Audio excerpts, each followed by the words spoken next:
नमस्कार श्रोते हो, दीपक रेगी कथाकथन चॅनलवर तुम्हा सगळ्यांचं मनापासून स्वागत. श्रोते हो, आज तुम्ही ऐकणार आहात विजय कापडी सरांच्या 2 in 1 ह्या कथासंग्रहातली कथा सुपर जँगो गोपाळराव कुलकर्णी. ऐकूयात. घड्याळानं 5:30चा ठोका दिला. काथ्यांचा एक्सपोर्ट करणाऱ्या कंपनीच्या सगळ्या कारकुनांनी सुटकेचा एक दीर्घ निश्वास सोडला आणि शर्यती धावल्याप्रमाणे ते सगळे दरवाजेच्या दिशेनं धावत सुटले.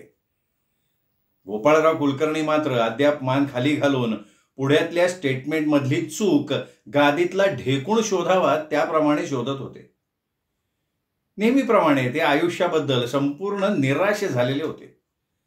सकाळी 20 पैसे देऊन त्याने नासक्या कोथिंबिरीच्या काड्या न पाहता आणल्या म्हणून त्यांच्या बायकोनी म्हणजे लक्ष्मीबाईंनी त्यांना 1000 गोष्टी सुनावल्या होत्या आणि ऑफिसात त्यांच्या बॉसनं त्यांनी बनवलेल्या स्टेटमेंटमध्ये 57 पैशांची चूक राहिली म्हणून 10 मिनिटांच्या अवधीत त्यांची छानपैकी नॉन स्टॉप तासमपट्टी केलेली होती. गेले 2 तास खपून सुद्धा अद्याप ती 57 पैशांची चूक त्यांना काही केल्या सापडत नव्हती. त्या आकड्यांची बेरीज वजाबाकी करून गोपाळराव वैतागले होते. त्यांच्या डोक्यात आकड्यांचा भयानक गोंधळ माजलेला होता. त्यांच्या मनात राहून राहून एकच विचार येत होता की छे, आपलं आयुष्य असंच 57 पैशांची चूक आणि 20 पैशांच्या कोथिंबिरीच्या काड्या यात फुकट जाणार. आपल्यासारख्याच्या आयुष्याला उगाचच जीवन म्हणायचं. समोर येणारा प्रत्येक क्षण कसा जिवंत हवा, थरथरता हवा, चित्त थरारक किंवा रोमहर्षक अनुभव आपल्यासारख्याच्या आयुष्यात येणार तरी कधी. एवढ्यात लोखंडे शिपायानं त्यांना हाक मारली, ओ कुलकर्णी साहेब. गोपाळरावांना साहेब म्हटल्यानं आपलं प्रेस्टिज कमी होतं असं लोखंडे शिपायाला उगाचच वाटायचं. त्यामुळे कुलकर्णी अशी जोरात खेकसल्याप्रमाणे हाक मारून तो हलक्या आवाजात साहेब अशी पुस्ती जोडत असे. पण कोणाच्याही पहिल्या हाकेला ओ देण्या इतके गोपाळराव तत्पर असते. तो आणखीन काय पाहिजे होतं. त्या मारी असं पुटपुटत लोखंडे शिपाई स्टुलावरनं उठला. हळूहळू चालत गोपाळरावांच्या टेबलाजवळ आला आणि टेबलावर हात मारत म्हणाला, ओ कुलकर्णी, अरे कावाचे ना हाका मारतोय. गोपाळराव केवढ्यांदा तरी दचकले. साहेब कॉलिंग यू, लोखंडे शिपाई इंग्रजीत म्हणाला. गोपाळरावांच्या रायगडाला अद्याप जाग आलेली नव्हती. काय या करताय, साहेबांनी बोलावले. हो येतो. गोपाळरावांनी आवंडा गिळला आणि हलक्या पावलांनी साहेबांच्या केबिनच्या दिशेनं गोपाळराव चालायला लागले. बसा, 5:30 वाजून गेले नाही का. हो, ती मगाशी 57 पैशांची चूक. गोपाळराव चुकचुकले. Hang that bloody thing. ऐटीत चिरोट तोंडात कोंबत साहेब उद्गारले आणि गोपाळरावांच्या पुढ्यात एक तिकीट टाकत म्हणाले, घ्या हे घ्या. गोपाळराव बघतच राहिले. अहो जँगोचं तिकीट आहे. आत्ता 6:15चा शिवाय एम्पायरला. मला जाता येणार नाही, तुम्ही जा. सर पण व्हॉट्स रॉंग नाव. कसली अडचण आहे. अडचण म्हणजे ती मगाची चूक. डॅम इट, तुम्ही जा. खरं म्हणजे गोपाळरावांची अडचण वेगळीच होती. 6:15च्या शोला जायचं म्हणजे घरी परतायला त्यांना होणार होता उशीर आणि लक्ष्मीबाईंना उशीर अजिबात खपत नसे. आता पण ही अडचण साहेबांच्या समोर सांगायची कशी. एवढ्या साहेबांनी पुढ्यातले पेपर सोडले, तोंडातला चिरोट चावला आणि धुराचा एक डग गोपाळरावांच्या दिशेनं दिला सोडून. गोपाळरावांनी तिकीट उचललं आणि आले बाहेर. आपल्या टेबलाजवळ येऊन त्यांनी पेपर फाईल बोर्डमध्ये आवळले.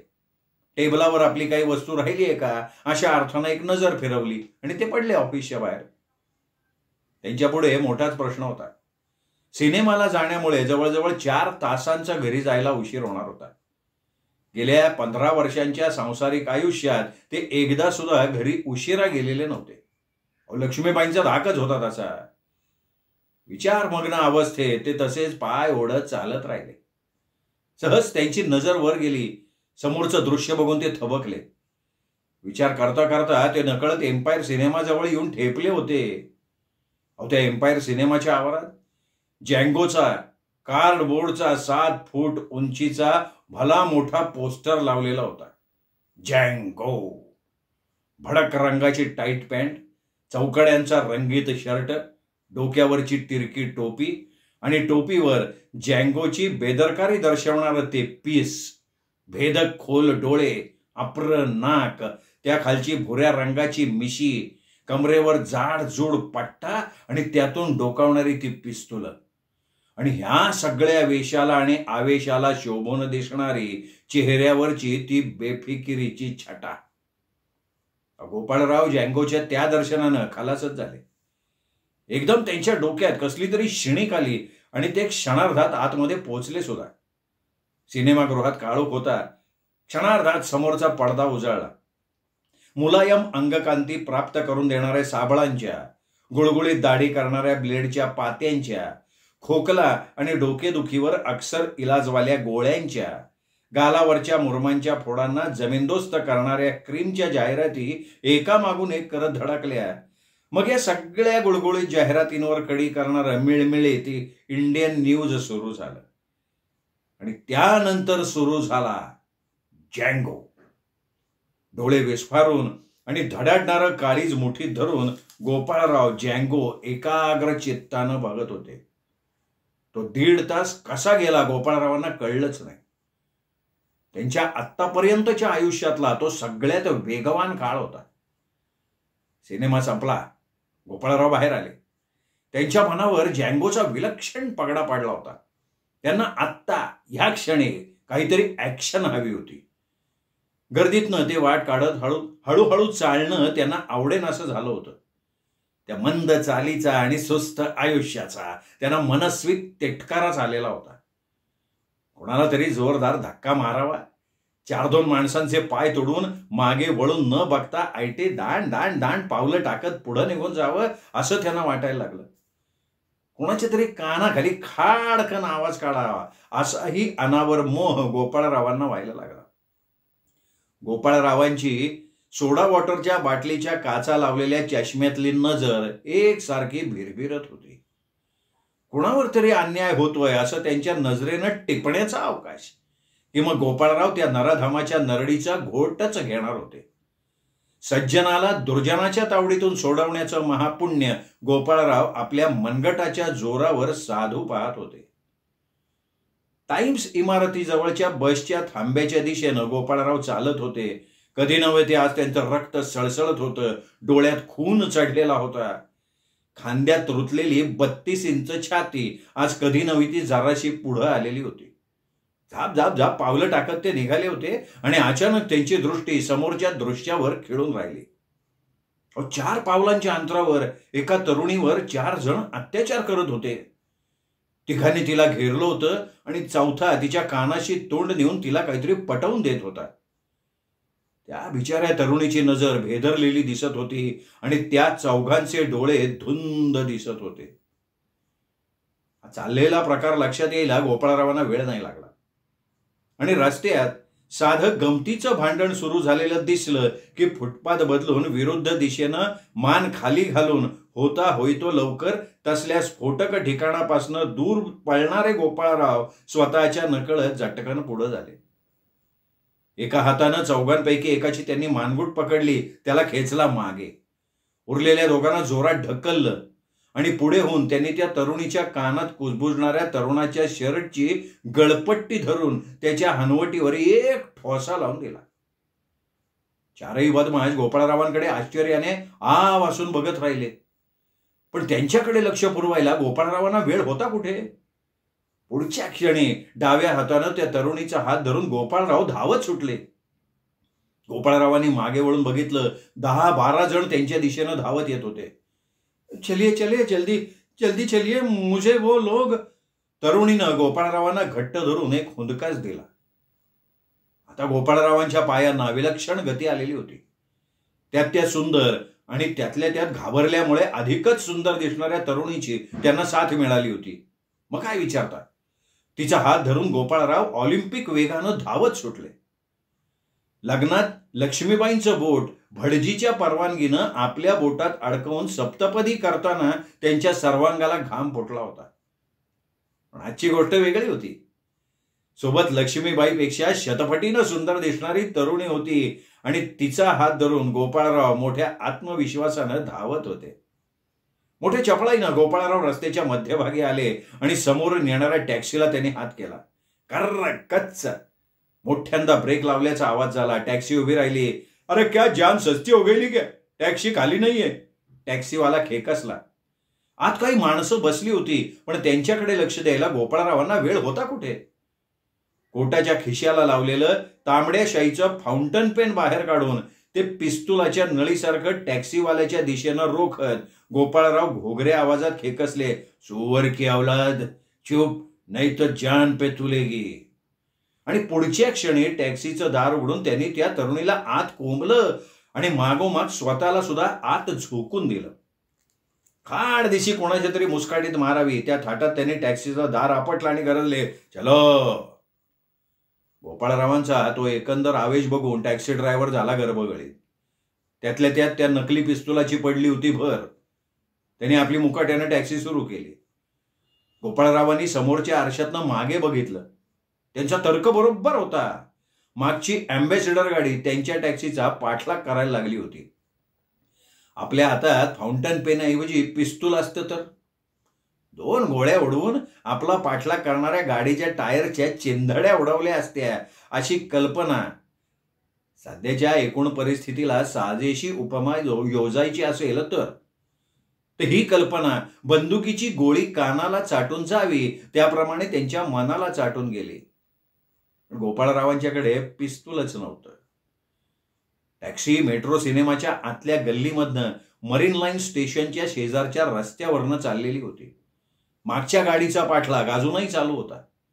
गोपाळरावांनी सहज टॅक्सीच्या मागच्या सीटवर बसलेल्या लोकांकडे बघितलं आणि त्यांना आश्चर्याचा धक्काच बसला. आतमध्ये 2 माणसांनी एका लहान मुलाला घट्ट धरून ठेवला होता. मुलगा ओरडू नये म्हणून त्याच्या तोंडात बोळा कोंबून ठेवला होता. त्या मुलाच्या दोन्ही बाजूला बसलेली माणसं बदमाश वाटत होती. क्षणभर त्या मुलाची आणि गोपाळरावांची नजरानजर झाली. ते केविल वाणे डोळे गोपाळरावांच्याकडे बघून जणू टाहो फोडत होते. मला मदत करा, मला वाचवा हो. काय प्रकार चाललाय? गोपाळरावांनी त्या दोघांना खडसावून विचारलं. पुढच्या क्षणी गोपाळरावांच्या प्रश्नाला उत्तर म्हणून पिस्तुलांच्या 2 नळ्या गोपाळरावांच्यावर रोखल्या गेल्या. गोपाळरावांनी विजेच्या चपळाईनं त्यांच्या मानेवर 2 चॉप ठेवून दिले. परिणामी त्यांच्या हातातनं पिस्तुलं गळून पडली आणि ते दोघे आपापल्या माना धरून विवळायला लागले. गोपाळरावांनी त्यांची पिस्तुलं हस्तगत केली. पाठलाग करणाऱ्या मागच्या गाडीच्या टायर्सच्या चिंधड्या उडवण्याचा विचार करून त्याने खिडकीतनं हात बाहेर काढला. चाप ओढला. फस असा आवाज झाला आणि गोपाळरावांची टॅक्सी उभी राहिली. गोपाळरावांचा नेम साप चुकलेला होता. गोपाळरावांनी आपल्या टॅक्सीच्या मागच्या टायरच्या चिंधड्या उडवलेल्या होत्या. टॅक्सीवाल्यानं कपाळावर हात मारून घेतला. टॅक्सी एकदाची थांबली अशा अर्थानं त्याने दीर्घ सुस्कारा सोडून टाकला. गोपाळरावांना क्षणभर वाटलं की दुसऱ्याही चाकाच्या टायरमधनं गोळी लागल्यामुळे हवा गेली का काय. पण टॅक्सीवाल्यानं टाकलेल्या सुटकेच्या सुस्काराचा तो आवाज आहे हे लक्षात येताच त्यांच्या चेहऱ्यावर सूक्ष्मसं हसू उमटलं. पण क्षणभरच. प्रसंगाचं गांभीर्य लक्षात यायला त्यांना वेळ लागला नाही. काही सेकंदात आता ती मागची गाडी त्यांना गाठणार होती. त्या तरुणीवर अत्याचार करणारी ती चांडाळ चौकडी जवळ येणार होती. गोपाळरावांनी पुन्हा एकदा पिस्तुलाची नळी गाडीच्या टायर्सच्या दिशेनं रोखली. चाप ओढला. फस. पण तो आवाज त्या पाठलाग करणाऱ्या गाडीचा नव्हता. कारण पाठलाग करणारी ती गाडी आता त्यांच्या अगदी जवळ येऊन पोहोचली होती. गोपाळरावांनी पाहिलं आणखीन कोणा एकाची गाडी टायर फुटल्यामुळे उभी होती आणि त्या गाडीचा ड्रायव्हर बाहेर येऊन चमत्कारिक मुद्रेनं एकदा गोपाळरावांकडे आणि एकदा आपल्या गाडीच्या फुटक्या टायरकडे बघत बसला होता. दरम्यान ती गाडी त्यांच्या अगदी जवळ येऊन ठेपली. त्यातून 4-5 जण उतरले. गोपाळरावांच्या दिशेनं चालत आले. काय प्रकार चाललाय मिस्टर? त्यातल्या एकानं विचारलं. तुम्हालाच विचारायचंय मला की हा काय फाजीलपणा चालवलाय तुम्ही? गोपाळरावांनी त्याला दरडावून विचारलं. फाजीलपणा? काय म्हणायचंय काय तुम्हाला? अरे रात्रीच्या वेळी एकट्या तरुणीला गाठता, तिच्यावर अतिप्रसंग करता, हा फाजीलपणा नाहीये का? हो, दीड शहाणे. शटाप. दीड शहाणा कोणाला म्हणताय? पाहिलं माझ्या हातात काय आहे? गोपाळरावांनी चपळाई केली आणि पिस्तूल रोखलं. हो, असं काय करताय तुम्ही? आमचं हे टेलिव्हिजन फिल्मचं शूटिंग चाललं होतं. हे ऐकल्यावर गोपाळराव चकित नजरेनं त्यांच्याकडे बघत राहिले.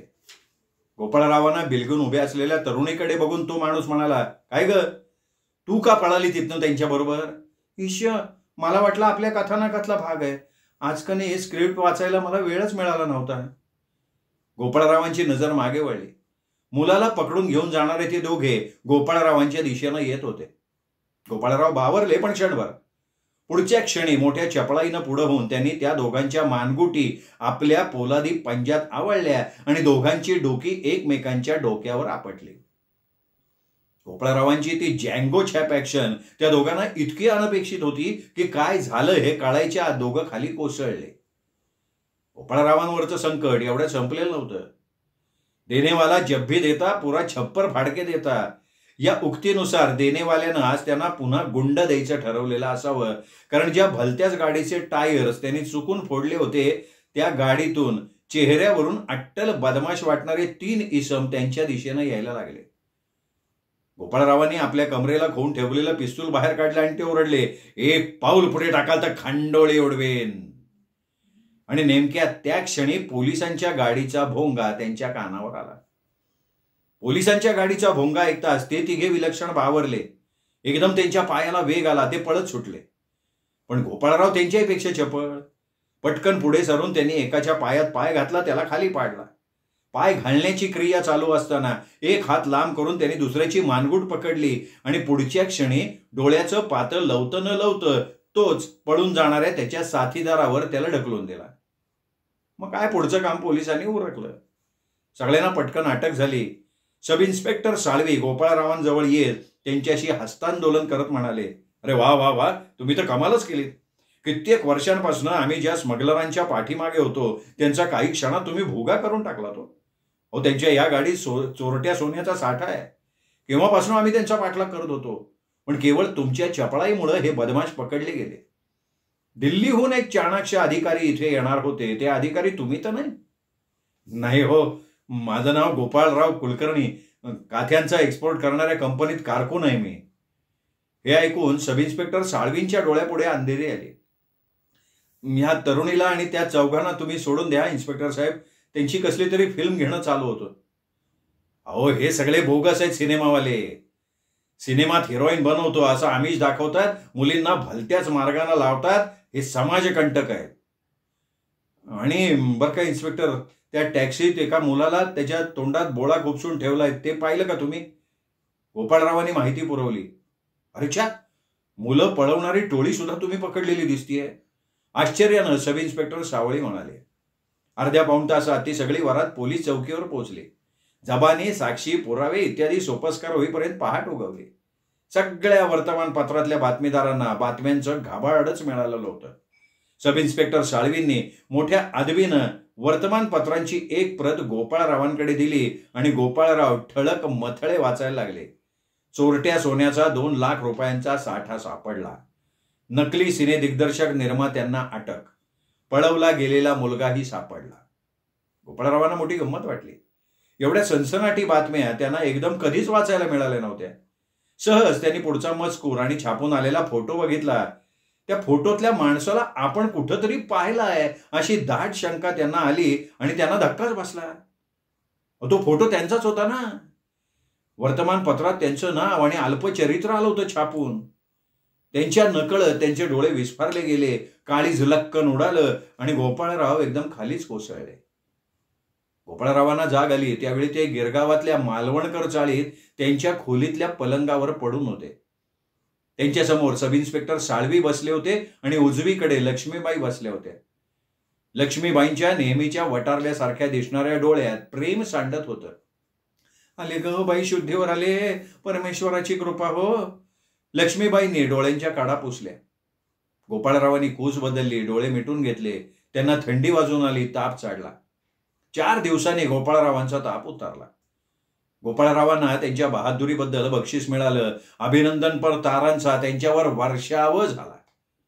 आजवर त्यांच्याकडे केविलवाण्या नजरेनं बघणारे त्यांचे ऑफिसमधले सहकारी, चाळीतले शेजारी, आप्त, नातेवाईक सगळे त्यांच्याकडे कौतुकानं बघायला लागले. सध्या गोपेळरावांना हापिसात अत्यंत सोपं काम देण्यात आलंय. त्यांच्यावर उठसूट कोणी खेकसत नाही. बॉस त्यांना फायर करत नाही. लोखंडी शिपाई त्यांना कुलकर्णी साहेब अशी आदबीनं वाकून हाक मारतो. आणि लक्ष्मीबाई, त्यांनी कुसक्या कोथिंबिरीच्या काड्या आणल्या तरी आता चिडत नाहीत. आऊट घटकेचा सुपर जँगो झालेल्या गोपाळरावांना मात्र राहून राहून वाटतंय की हे सगळं आपल्या हातून खरंच घडलं का हो? श्रोते हो, कापडी सरांनी पुढे लिहिलंय की एका सत्य घटनेवर ही कथा आधारित आहे. कथा तुम्हाला आवडली असेल व्हिडिओ लाईक करा, मित्रपरिवारात नातेवाईकात शेअर करा आणि एकच नम्र विनंती की तुमच्याकडनं जर चॅनल सबस्क्राईब करायचं राहून गेलं असेल तर प्लीज चॅनल सबस्क्राईब करा. पुन्हा भेटूयात कापडी सरांच्या अशाच एका कथेसह. तोपर्यंत नमस्कार मित्र.